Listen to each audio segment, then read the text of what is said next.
5:41 mga tol, naka zero trip B ulit tayo at full tank, yeah.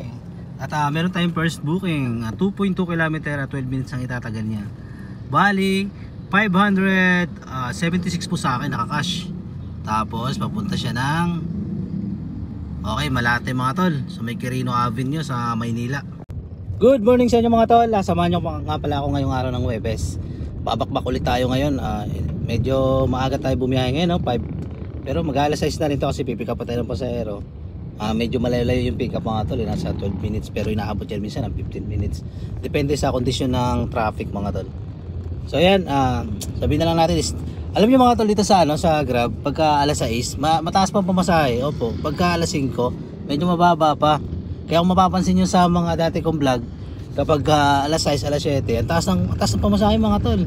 Makati pa lang naabutan ng 700 to kulang 800 pero syempre kailangan pa rin natin agahan para pagdating doon alas 7, yun bakbak na. 6:44 na mga tol at 28.7 km na itakbo natin at yung gas natin mga tol parang hindi nabawasan So bali drop off na natin mga tol, 576 sa akin cash. So may toll siya na 105 kaso binayaran niya na ng cash. Kaya bali ito ang binayaran niya lahat ay 671 kasama po yung top up. So confirm na natin mga tol. At yun, aga natin nakarating, nag-skyway tayo mga tol, mag-set din tayo ng saan ba dito? Ito, Calamba. Yun, dali mga tol, Calamba mga tol, sana pasukan tayo.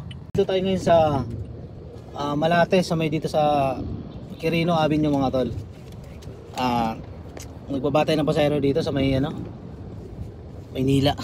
Sana pasukan tayo mga tol at gumana yung set destination natin. Ngayon ang gagawin natin ngayon, mag-aabang tayo, maghahanap tayo ng pwede nating tambayan. Kasi hindi kasi po pwede na tatambay tayo kung saan saan. Baka may sipatan tayo ng NCAP. Opo. Meron po kasing NCAP dito sa Maynila mga tol. Kaya yun, balita ko kayo mamaya kapag nakakuha tayo. At sana gumana yung ating set destination mga tol. Eto na mga tol, nandito tayo ngayon sa may Ermita Malate mga tol Bali nakapatay yung makina natin nag-aantay tayo ng booking. Dito lang, tambay tayo dito. Wala naman siguro huli dito mga tol kasi may mga nakapark sa likod ko. Ayun, pati sa unahan, pati dun. Antay ng booking, sana may pasukan. At ayun nga mga tol, pinasukan tayo opportunity. Kinuha na natin mga tol kasi nasa 400 plus Kahit PWD, kunin na natin yan. 423 papuntang Pasig, 1.1 kilometer yung pick up niya, layo niya sa akin. At papuntang Pasig. Pwede na yan, maraming booking dyan mga tol yun, kunin na natin kahit PWD. Ano natin mga tol, opportunity yung nakuha natin. Dami pumapasok sa opportunity, kumbaga makakapili tayo. Yun nga lang, yung ating set destination, may siya, meron siyang timer. 2 hours lang talaga siya. Hindi siya ubre, hindi kagaya dati na talagang tiba-tiba talaga sa diskarte, lalo na kapag December noon. Ngayon di na po pwede yun. Pero kahit papano, kung malapit ka lang dito sa sa NCR, pwede ka dumiskarte, pwede mong gamitin yung isang set D para dumiskarte. Pero kung malayo ka sa NCR kagaya sa Laguna, Bulacan, siguro mahihirapan ka gamitin ang isang set D lang. Kailangan 2 set D talaga pang uwi para makauwi ka ng outside NCR. Ako malapit lang ako sa NCR mga tol Halos boundary lang kami ng Taguig, Pasig at Cainta. Shoutout nga pala sa nakakilala sa akin kanina. Kumain ako dito sa Pasay. Tapos nakilala niya ako, tinawag niya ako. Kumakain ako Nakita niya raw ako, tapos ang ginawa niya, inabangan niya ako doon sa labas.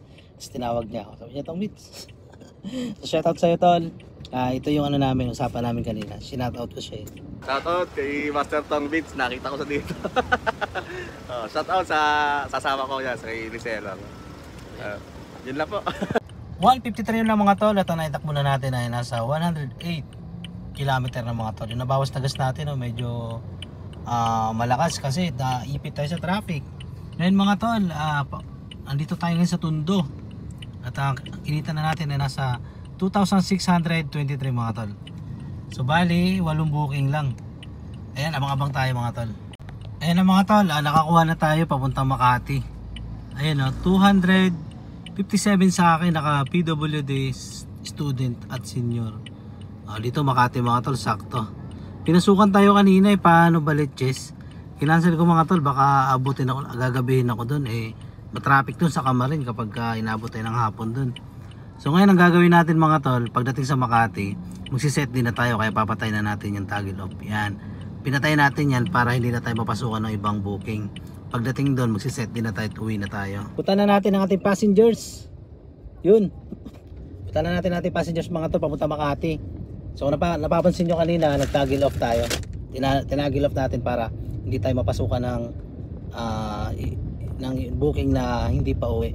Pagdating doon, magsiset din na tayo. Marami tayong makukuha doon mga tol, lalo at napahapon para sa hour na rin. Saktong sakto makakawin tayo na maaga at kota na rin tayo mga tol, naka 2:06 na tayo. Tingnan mo, alauna, mag-alas 2 pa lang Maganda talaga ito kay Papa J kasi kapag pumasok, sayo na. Opo, sayo na talaga. Kaya the best talaga mga tol. Ayan, balitaan ko kayo mamaya mga tol kapag nakakuha tayo na pauwi. Pagdating sa Makati, nakakuha tayo ng pang-uwi mga tol. 3:06 mga tol, 119.4 kilometer po na itakbo natin at nandito na tayo sa Makati.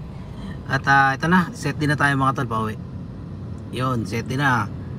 Okay, SM Angono. Bang, yun. Yun, magabang tayo mga tol, sana makakuha tayo ng pauwi. So ito na nga mga tol, may pumasok na. Yun, Patagig. Patagig mga tol, 247. Bing, punta na natin to. Sa kaya pick up na ito. Pick up mamen. Okay, malapit lang pick up. 300 meters lang. Game, punta na natin mga tol. 4:07 na mga tol, nandito na tayo sa drop off location. Ibaba na natin ang ating passengers. At ito, nakaset di pa rin tayo. Kinita na natin ay nasa 3,127 mga tol, 10 booking. So ngayon mag-aabang tayo ulit ng, pero gagapang na ako pa uwi mga tol. Dito na ako dadaan sa C6. Pag pinasukan, okay. Pag hindi, wala tayong magagawa. Uwi na talaga ako. Alas 4 na, nag-umpisa tayo ng alas 6. Tapos alas 4 pa lang, maaga pa no. Maaga tayo kumota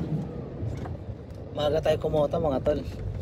Alas 6 tayo nag-umpisa, alas 4 pa. So lumalabas na 6, 7, 8, 9, 10, 11, 12.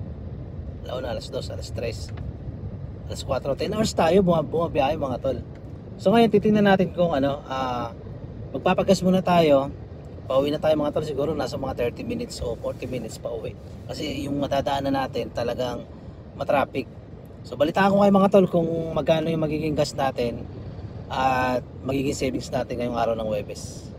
At ito na mga tol, nandito na tayo sa Highway 2000, dito sa lugar namin.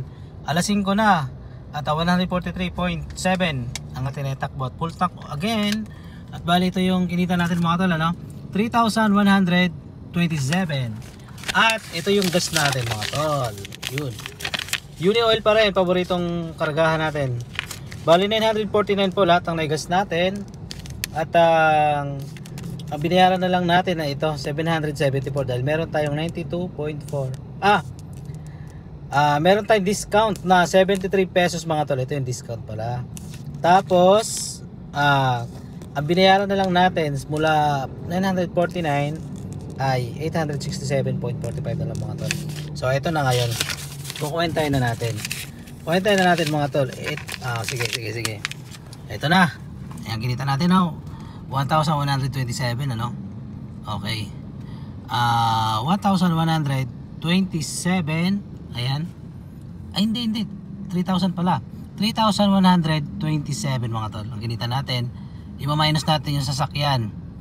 Ayan. I-minus na yung sasakyan na yan para yan sa pangulog at pang maintenance. I-minus pa natin yung gas na halagang 867.